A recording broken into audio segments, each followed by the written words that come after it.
అందరికీ నమస్కారం. మీరు ఈ వీడియోలో చూసినటువంటిది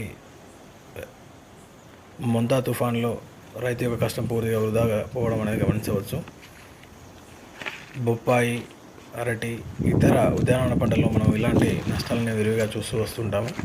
అయితే ఈ యొక్క పంటల యొక్క నష్ట నివారణకి అంటే ఇలాంటి గాలులు వచ్చినప్పుడు మొక్కలు పూర్తి స్థాయిలో నష్టంగా జరగకుండా వ్యవసాయ క్షేత్రాల చుట్టూ విండ్ బ్రేక్స్ అంటే ఈ యొక్క గాలి యొక్క వేగ తీవ్రతని తగ్గించే విధంగా మొక్కల్ని ఏర్పాటు చేసుకోవాల్సిందిగా ఎంతో కాలంగా శాస్త్రవేత్తలు కానీ అదేవిధంగా వ్యవసాయ సలహాదారులు కానీ చెప్తూ వస్తూ ఉంటారు. కానీ రైతులకు కొంతమేర దాని నుంచి ఎలాంటి ఆదాయం ఉండదు కాబట్టి వేయడానికి ఆసక్తి చూపించారు. కాబట్టి రైతులు కొంతమేర ఈ యొక్క సలహాలు సూచనలు పాటించినట్లయితే ఇలాంటి నష్టాలని కొంతవరకు మనం తగ్గించేందుకు ఆస్కారం ఉంటుంది, గమనించగలరు.